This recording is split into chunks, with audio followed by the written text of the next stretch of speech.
CPM നേതൃത്വത്തെ വിമർശിച്ചുകൊണ്ട് PK ശശിയുടെ ഒരു പുതുവത്സരാശംസ പുറത്തു വന്നിരിക്കുകയാണ്. പലർക്കും 2024 സുന്ദരകാലമായിരുന്നു. അവരെ കാത്തിരിക്കുന്നത് മഹാദുരന്തമാണ്.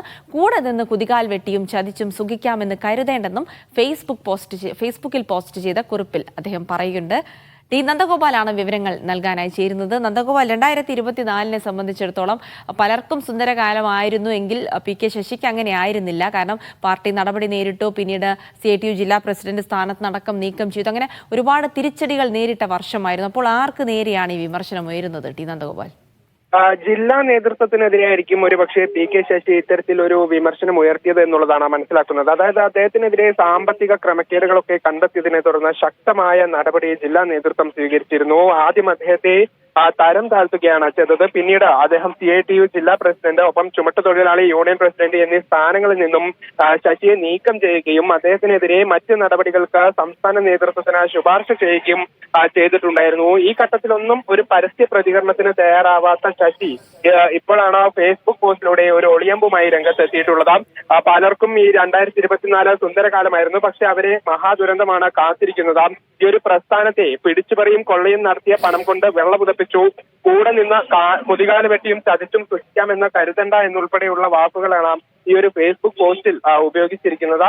അപ്പോൾ തനിക്കെതിരെ ജില്ലാ നേതൃത്വത്തിലൊക്കെ രൂക്ഷമായ വിമർശനങ്ങൾ ഉന്നയിച്ചവർക്കെതിരെ ആയിരിക്കാം ശശി ഒരു പക്ഷേ ഈ വിമർശനങ്ങളൊക്കെ ഉയർത്തിക്കാട്ടിയതെന്ന് മനസ്സിലാക്കുന്നു. ഏതായാലും സംസ്ഥാന നേതൃത്വം ശശിക്കെതിരെ മറ്റ് നടപടികളൊന്നും നിലവിൽ സ്വീകരിച്ചിട്ടില്ല. KTDC ചെയർമാൻ സ്ഥാനത്ത് തന്നെ നിൽക്കുന്നുണ്ട്. ഈ കാര്യത്തിൽ നിന്നും മാറ്റുന്നത് സംസ്ഥാന നേതൃത്വമാണ് തീരുമാനിക്കേണ്ടത്. അപ്പോൾ ആ നടപടിയിലേക്കൊന്നും തന്നെ ഇതുവരെ സംസ്ഥാന നേതൃത്വം പോയിട്ടില്ല.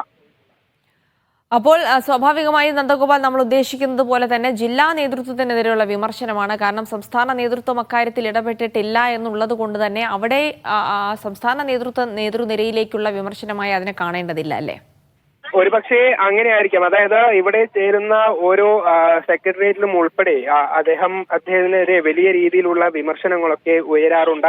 അദ്ദേഹത്തിനെതിരെ നടപടി വേണം. പ്രത്യേകിച്ചും ഈ ഒരു ക്രമക്കേടുകളൊക്കെ കണ്ടെത്തിയിട്ടും അദ്ദേഹത്തെ ആദ്യഘട്ടത്തിൽ CITU ജില്ലാ പ്രസിഡന്റായൊക്കെ നിലനിർത്തിയതിനെതിരെ വലിയ വിമർശനങ്ങൾ ഉയർന്നിട്ടുണ്ടായിരുന്നു. ഏറ്റവും ഒടുവിലാണ് ദിവസങ്ങൾക്ക് മുൻപ് അദ്ദേഹത്തെ സ്ഥാനത്ത് നിന്നും മാറ്റിയത്. അങ്ങനെ ഈ ഒരു തെരഞ്ഞെടുപ്പ് ഘട്ടത്തിലൊക്കെ മണ്ണാർക്കാട് ഭാഗത്തൊക്കെ വലിയ രീതിയിൽ വോട്ട് പിടിക്കാനൊക്കെ പ്രാപ്തിയുള്ള ഒരു നേതാവാണ് PK ശശി. അപ്പോൾ അത്തരത്തിലുള്ള കാര്യങ്ങളൊക്കെ തന്നെ മാറ്റി നിർത്തി അദ്ദേഹത്തിനെതിരെ വലിയ രീതിയിലുള്ള നടപടിക്ക് എല്ലാവരും ഒറ്റക്കെട്ടായി നിന്നപ്പോൾ ഈ ഒരു വിമർശനം ഉന്നയിച്ചതാണ് എന്നുള്ളതാണ് മനസ്സിലാക്കുന്നത്. ഏതായാലും ഒളിയമ്പുകളാണ്. പരസ്യമായ ഒരു പ്രതികരണത്തിനോ ആരെയും നേരിട്ടോ കുറ്റപ്പെടുത്താൻ അദ്ദേഹം തയ്യാറായിട്ടില്ല. ഈ ഘട്ടത്തിൽ ഒരുപക്ഷെ സംസ്ഥാന നേതൃത്വം എന്തെങ്കിലും നിലപാട് സ്വീകരിക്കുമോ എന്നുള്ളതും ഉറ്റുനോക്കേണ്ട കാര്യമാണ്.